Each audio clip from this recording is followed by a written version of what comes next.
Hello everyone. Today I'd like to talk about exact completeness of LP hierarchies for linear codes. So my name is Fernando. This is going to be based on joint work with Leonardo Coregliano and Chris Jones. So Leonardo here and Chris Bocconi. And the fundamental question that we are looking at here is, what is the geometry of a discrete space like F2 today? Right? And to talk about geometry, it would be nice to fix a metric, and let's take the usual Hamming metric that we are used to. So that's a very philosophical question, but we can make it more concrete, right? And one way of making this concrete is to consider the following question.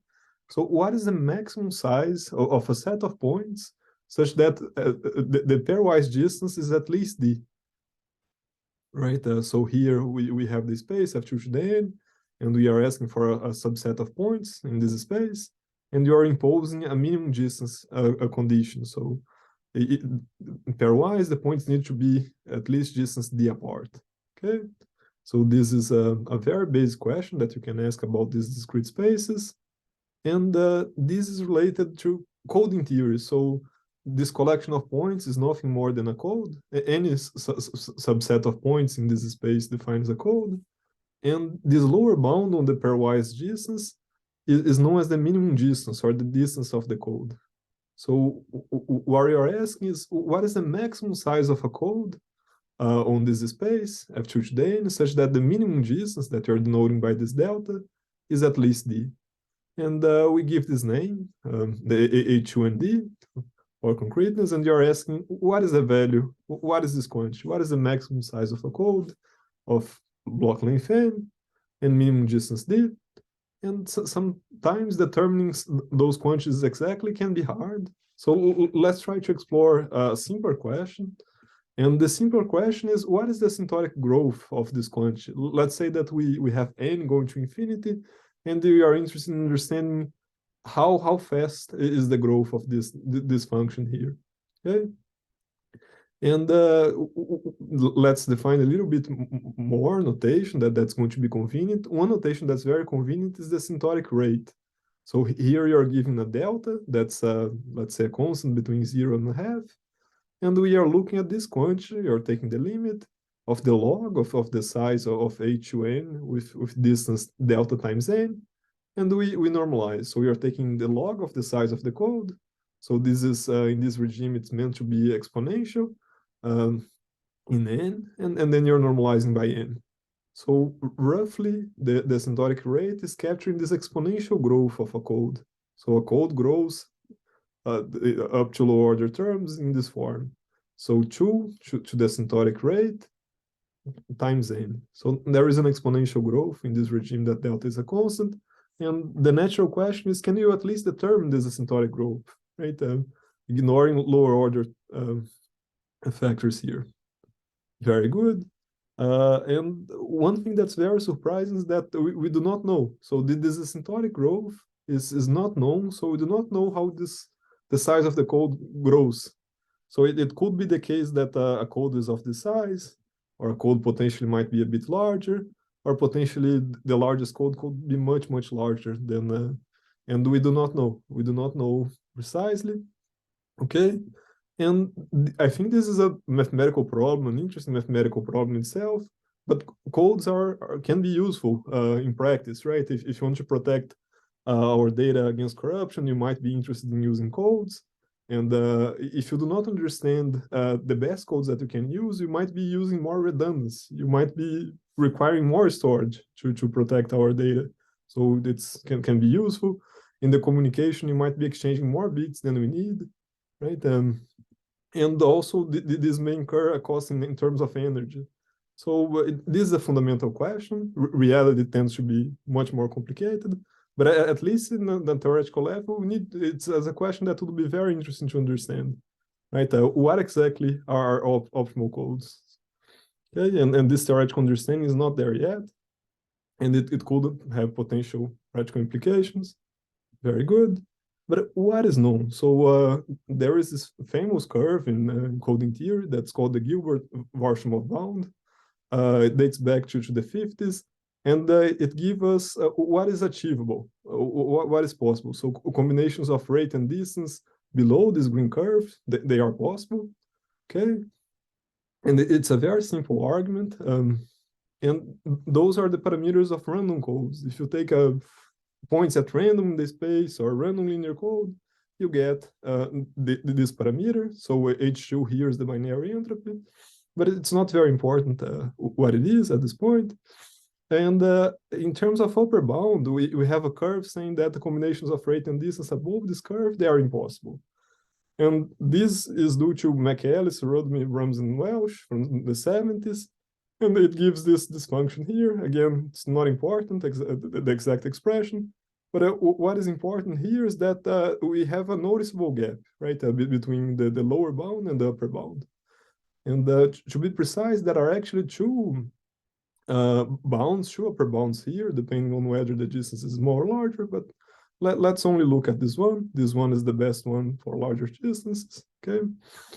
Very good. And one point that things become very clear is when you go to very large distance, that for binary code is distance half minus epsilon. And in this regime, you can see that the asymptotic rate here, the upper bound on it is epsilon squared, log 1 over epsilon. And the Gilbert-Varshamov bound tells us that it's at least epsilon squared. So we see that this, as we approach closer to a half, the base of this exponential growth is somehow diverging, right? The upper and lower bound are getting further and further apart as we approach this a half. So we really do not know what is the size of code. We do not understand this exponential growth at all, or we only have these bounds, but okay. And what is surprising is that even if you restrict, if you ask the code, I want, instead of looking at all codes, let's restrict our attention to linear codes. And linear codes are extremely important. Potentially is the most important broad class of codes that we use in theory and practice. And you can ask the question, what about bounds for linear codes? Now I'm giving you this restriction. And the bounds remain the same. So not at least the non-bounds. Nothing is known to improve here. This regime. And let's take a step back and then let's see what is this the upper bound. The upper bound in terms of techniques, it comes from analyzing linear programs of Delsarte. And since they came from analyzing LPs, this is called the LP bound or MRW LP bound. Okay. And if you are trying to design an LP, let's say for linear codes, one very natural way is to cook variables that they try to capture the number of code words. Let's say that C is your code, the number of code words of Hamming weight I. Then the objective function, that's going to be a relaxation for the size of the code here, right? It's going to be the sum of AI from 0 all the way to n. So you're summing the number of code words of all Hamming weights. It's a linear code, so we know that 0 needs to be there, right? And it occurs only once, there is only one 0. We have distance constraints, so in a linear code, whenever you see Hamming weight between 1 and the distance minus 1, you know that it is a violation. You cannot see code words here. So all those variables here from 1 up to d minus 1, they need to be 0. So those are the distance constraints. And the AIs, you're trying to cook up a linear program, the AIs, they need to be non-negative. Okay, so this gives an LP, but it doesn't seem that we're imposing too many constraints, right? Indeed, it's possible to impose more constraints. So the AIs, they satisfy some inequalities that we are calling here Krochuk constraints, or they are also called McWilliams inequalities. And they give us some relations that if you take some sum of the AIs with some coefficients here, it needs to be non-negative. And those coefficients are known as the Krochuk polynomials here. And this is somehow trying to capture what would be the AIs are known as the weight distribution of the code, and it's trying to enforce that the AIs that you're seeing in this relaxation, they are somehow close to coming from the code. And these LPs, they can be a bit tricky because if you look at the Krochuk polynomials, a family of orthogonal polynomials, And it's quite oscillatory, right? And the magnitudes are all over the place, so it's not it's not completely trivial to see what's going on with this LP. Okay, very good. So this is the Delsart LP, and this is the technique behind the state of the art at this point. And we may ask, it's a relaxation for the problem. How well does it perform? Is it a good relaxation? It's capturing the feasible region in a nice way and giving tight values? Or somehow it's not capturing it very well. The true solutions are very interior to this polytope, and it's a poor approximation. So, and we do not know. So, do not know in which case we are. But what we do know is that Saramodzinski showed that from the Delsart LP, you cannot extract a bound better than epsilon squared times log 1 over epsilon. And recall that this is essentially the MRRW bound. So if you believe that this bound, MRRW bound, is not tight, you would need stronger techniques, stronger methods than the Delsart LP alone. Okay, so and then you may ask, how can we get stronger techniques, right? That relaxation may be tight, maybe be asymptotically tight or not, we do not know. But how can we get techniques that are provably stronger? And one solution will be go higher order. And higher order, what do you mean by that? One key idea is in Delsart, we looked at the Hamming weight of individual points, right?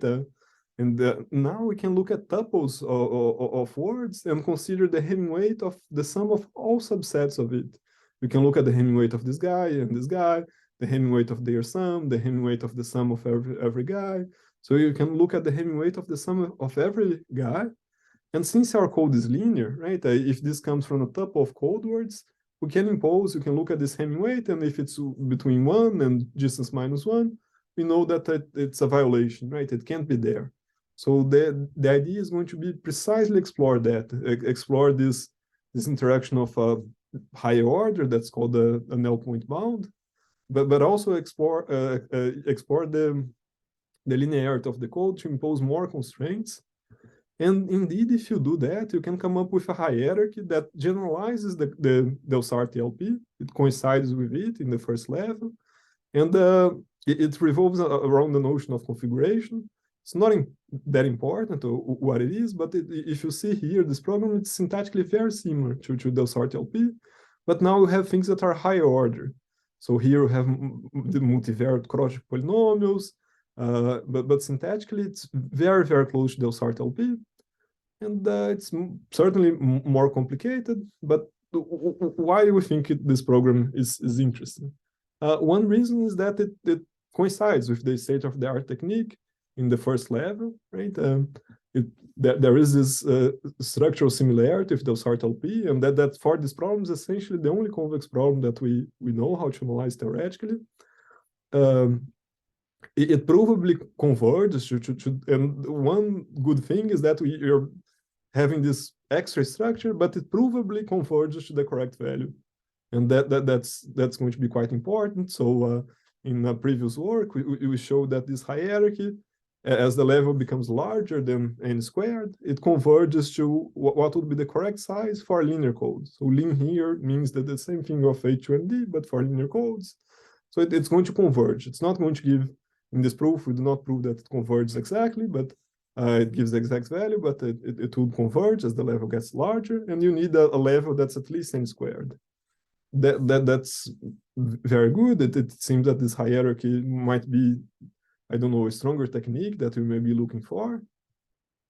And but some things were not parameter-wise, they were not exactly what we would expect. We would expect that with level about n, we should already be able to extract the true value and recover it exactly.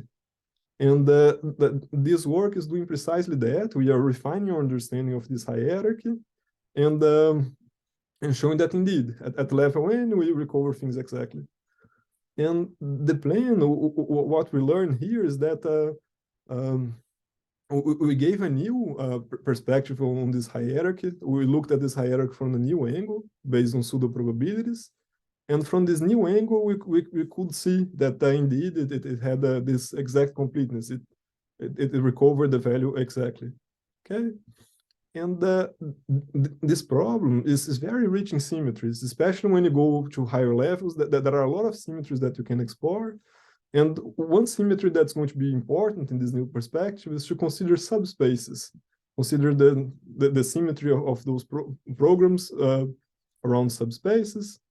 And let's try to go over the chronological hierarchy and in a different form, potentially in a little bit more detail.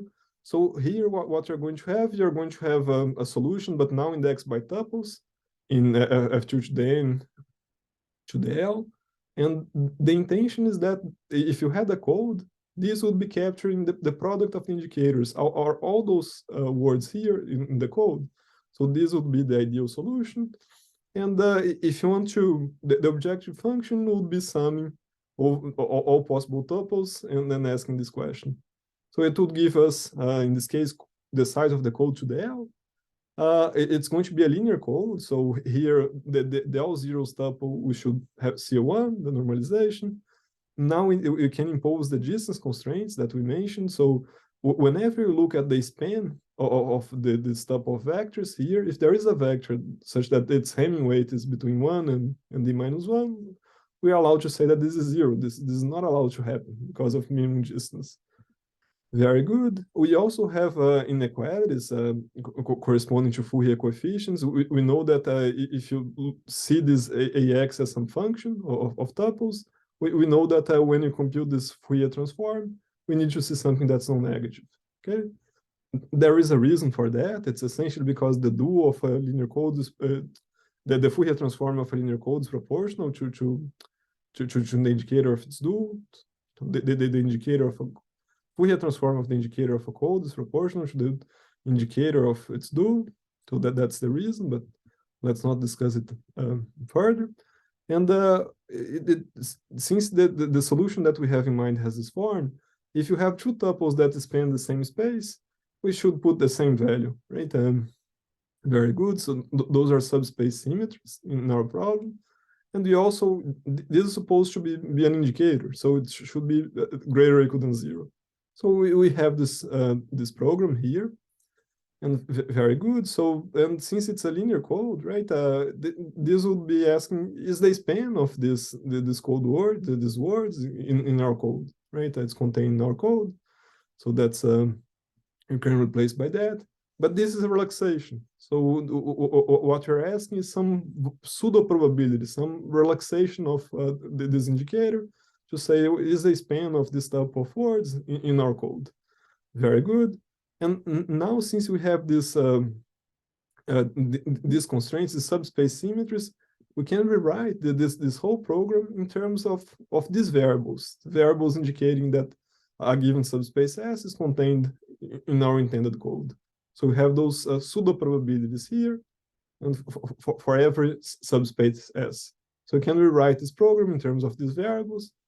But subspace containments, it's nice, but even better than that would be to have, that pseudo probabilities indicating whether our code is equal to a given space. That's even easier to reason about, right, and analyze. So you can try to do precisely that, right?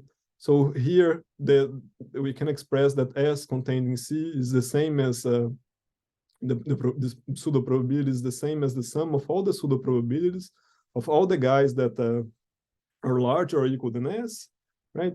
So this is the probability of S being contained in the code. This is the sum here, and using these relations, we can think that we have the pole set of subspaces, right? Now we have variables for each subspace. We have a variable. And we can do a Mobius transform. And the program that was written in terms of these variables, we can now write in terms of these equality variables here. Very good. So we have a new formulation in which our variables are precisely these pseudo probabilities. Very good. Okay, so if you do that, you can rewrite that program in this form. We have this new objective function. We have this normalization constraint. We have these distance constraints. If the subspace has some word that violates minimum distance, the Fourier coefficients become this constraint, and you also have some non-negativity constraint. And let's simplify a bit the notation. So instead of carrying this equals to C, let's just say that's pseudo probability of S, to mean this. And okay, we have this program. It's nice because now we do not have crazy alternations. Before we had, I don't know, Fourier coefficients coming here, or sign alternations, right, in the formulation. And now all the coefficients here, they are non-negative, right? If you look at this program, you have a feeling, okay, now we have these pseudo probabilities, they sum to 1, they satisfy the distance constraints, so it should be close to being done, right? But unfortunately, that's not the case. So the pseudo probabilities, one thing that it's no longer here, they can be negative. So the variables that we had previously, they were greater or equal than 0. But now these variables, they can be negative, and you need to be careful about that. Okay, very good. So you're not quite done. And if you inspect this polytope, in most cases, you're going to have some points such that this pseudo probability is negative. So the feasible region of this polytope has some points that do not correspond to code words, to codes. Okay, so some invalid points here. So that's what happened, and you might be afraid. You might think that it is all lost, right? And not exactly, right? So the hope that we have now is that it should look at the optimal points. So we can look at the gradient here, of the objective function, and we can hope at least that optimal solutions might correspond to convex combination of true codes. Okay, and if that's the case, you'll be quite happy, and that's indeed what we can show. We can show that optimal solutions correspond to convex combination of true solutions through codes. Very good. And towards doing that, you're going to make this program a little bit easier to handle. And one thing that was important in the analysis is to relax. Before we had distance constraints, right? Whenever a space had a non-zero vector that violated minimum distance, we zeroed out this vector. Now we are going to look at the dimension of the largest space that is allowed with this distance, and we know that any space that has a larger dimension might have a violating vector, right? Because this is the maximum dimension of a space that respects this distance. All spaces of dimension 1 and above, 1 plus this dimension, they are going to be violating spaces, so they need to be 0. So if you have these constraints only, you might have dropped, right? There might be some space of lower dimension that also have violations, right? So we somehow removed some of the constraints, and the value of this relaxed program can only go up, right? So if you can show that this converges the true value, you're good, because with this relaxation, the objective value can only go up. Very good. And recall that the main theorem that you want to prove is that this hierarchy is going to recover exactly the value of the size of a linear code, the maximum size of a linear code, when L is greater or equal than N. Okay, so that's what you are aiming for here. And let's give a proof sketch. So the idea is just to give a flavor, right? I'm not going to go over all steps, but let's see how this can, how one can show this. And let's start with an optimal solution, right? Let's say that we have a pseudo probability. Our variables are those pseudo probabilities, and let's say that we start with an optimal solution for our program. Okay, very good. We can look at this solution. You can look at the guys that are non-zero, right? There's a support, and you can take S min to be a space of minimum dimension in the support of this guy. Okay, so one picture that's going to be important for us is that we are going to be look at this pole set of subspaces. It's under inclusion, right? The usual inclusion, and here we have a space of dimension 0, the full space. Let's say a space of dimension k naught, and very good. And that we may have S min here, okay? And let's start with the case that the dimension of S min is precisely k naught. So the dimension of S min is precisely k naught.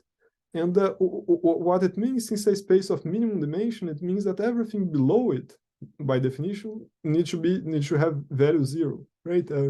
So all these guys here below, they have value 0. Very good. By our restrictions, or dimension restrictions, all the spaces above K0, they're going to be 0. They're going to have value 0. Very good. And then we are left with the guys that have dimension precisely K0. And if we inspect this solution here, this guy here, what it's saying that if you consider, let's say, S min here, we are going to be summing, let's say U is equal to S min, you're going to be summing all the guys below it, right? And we know that everything else is 0. So the only non-zero guy that may appear here is S min. So it forces it to be non-negative. And similarly, all the other guys in this level, because everything else is 0, these guys, they need to be greater or equal than 0. And now we indeed have a probability distribution because they are all greater or equal than 0, and they sum to 1. And this is enough. We are done. We have a true probability distribution in this case. Very good. Now let's consider the case that the dimension of this minimum space in the support is strictly smaller than K0. So let's say that this is our S min. The dimension is strictly smaller than K0. And here, let's consider all the guys in the poset that are one dimension above, right? So this guy contains S min, this guy contains S min, and so on. And it's one dimension above. Let's fix our attention on those guys. And very good. We know that this guy is different than 0, and this restriction again, since this is the minimum guy, it forces it to be strictly positive. So we know that we have some positive mass here. Let's represent this positive mass by these dots. And the idea is to transfer this mass up. So we're going to move it up and redistribute equally to the guys above. Very good. And the claim is that if you do that, you're going to have a new solution, and the solution is still feasible for our program. It's a case analysis, so I'm not going to do it now. But let's give some intuition as to why this would be good to do. And if you look at this objective function, it favors, we have S to the L, right, at the size of the space to the L. It favors placing mass on spaces that have larger dimension, because the coefficient is going to be much larger. So when you move the mass up, we are somehow, and we can show formally that you can increase this objective function. If you had some positive mass in S min, we moved up, the trade-off and the level would be such that it strictly increases, it improves this objective function. And that can be, right, because we started with an optimal solution. So this is a contradiction, and we are done in here. Very good. Okay, so that finishes the sketch. And the title, in the title, we promised that this will be a completeness of LP hierarchies. So we mentioned one hierarchy, but there's also another hierarchy. So concurrently to us, Loeffler and Linear, they were playing with similar ideas, playing with Fourier analysis, and they come up with a slightly different hierarchy that's different in one important point. They observe that there are more inequalities that you can place in this program. So when you have a linear code, not only the Fourier coefficients need to be non-negative, but also partial Fourier coefficients, in the sense that you have this product space, right? And in some coordinates, you can take a character, in some other coordinates, you can take the indicator. And this needs to be a non-negative for a linear code. So it allows to include more restrictions, which is great. And they also consider the different objective function, right? And from our previous work a year ago, we knew approximate completeness, we knew that our hierarchy converges, right, at level n squared, but that proof completely, it stopped working for this guy, because that proof crucially relied on a counting argument that breaks for this objective function. So this hierarchy, even though it's similar, right, and it has more constraints, it was not clear that it was also complete based on the previous result.